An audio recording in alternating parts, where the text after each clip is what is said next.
नमस्कार मित्रों, मैं अनुपम श्रीवास्तव केंद्रीय हिंदी संस्थान आगरा से। आज मैं वाक ध्वनियों के उच्चारण में स्वर तंत्रियों की कार्यप्रणाली के बारे में आपसे कुछ चर्चा करूंगा। मित्रों, वाक ध्वनियों के उच्चारण में स्वर तंत्रियों की भूमिका अत्यंत महत्वपूर्ण होती है। फेफड़ों से बाहर आने वाली वायु जब स्वर तंत्रियों के रास्ते से गुजरती है, तो इनके विभिन्न प्रकार से खुलने और बंद होने की स्थिति के आधार पर विभिन्न प्रकार की ध्वनियां उत्पन्न होती हैं। ये ध्वनि भेद हमारी भाषाओं में विभिन्न प्रकार से अर्थभेदकता का आधार प्रदान करते हैं। इससे पहले कि हम स्वरतंत्रियों की स्थितियों के बारे में चर्चा करें, सबसे पहले हम स्वरतंत्री क्या है यह जान लेते हैं। मित्रों, हमारे गले में स्थित स्वर यंत्र में लचीली मांसपेशियों की दो समानांतर झिल्लियां या पर्दे होते हैं, जैसा कि आप स्क्रीन पर देख पा रहे हैं। इन्हीं को स्वरतंत्री कहा जाता है। ये स्वर यंत्र में आगे से पीछे की ओर फैली होती हैं। स्वर तंत्रियों के बीच के रिक्त स्थान को काकल कहा जाता है।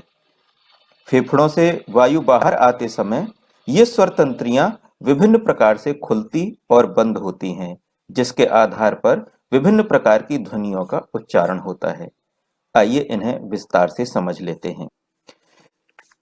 पहली स्थिति में स्वर तंत्रियां दूर दूर रहती हैं और इनके बीच से निकलने वाली वायु का कोई प्रभाव इनकी स्थिति पर नहीं पड़ता है।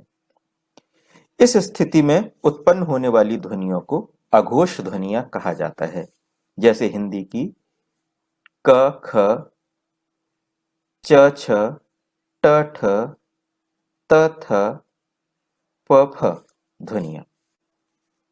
दूसरी स्थिति में स्वर तंत्रियां एक दूसरे के निकट आती हैं, लेकिन मार्ग पूरी तरह से बंद नहीं होता है, जैसा कि आप सामने दिए हुए चित्र में देख पा रहे हैं। इस स्थिति में वायु स्वर तंत्रियों से रगड़ते हुए बाहर निकलती है और स्वर तंत्रियों में कंपन होता है। इस प्रकार घोष ध्वनियां उत्पन्न होती हैं। तीसरी स्थिति में स्वर तंत्रियां आपस में दृढ़तापूर्वक सटी रहती हैं। इस वजह से वायु प्रवाह कुछ समय के लिए रुक जाता है और इसके बाद झटके से रास्ता खुलता है। इस स्थिति में काकल्य स्पर्श ध्वनि उत्पन्न होती हैं। चौथी स्थिति में स्वर तंत्रियां शिथिल स्थिति में पड़ी रहती हैं और उनके बीच थोड़ा सा रास्ता खुला रहता है।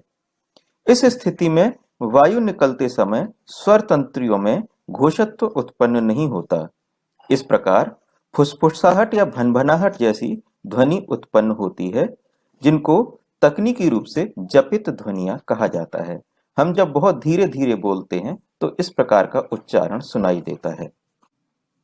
इस प्रकार आपने स्वर तंत्रियों की विभिन्न स्थितियों से उत्पन्न होने वाली वाक ध्वनियों के बारे में जाना। यह एक सामान्य परिचय था। विशेष रूप से जानने के लिए इन संदर्भों को आप देख सकते हैं। इस वीडियो को देखने के लिए धन्यवाद।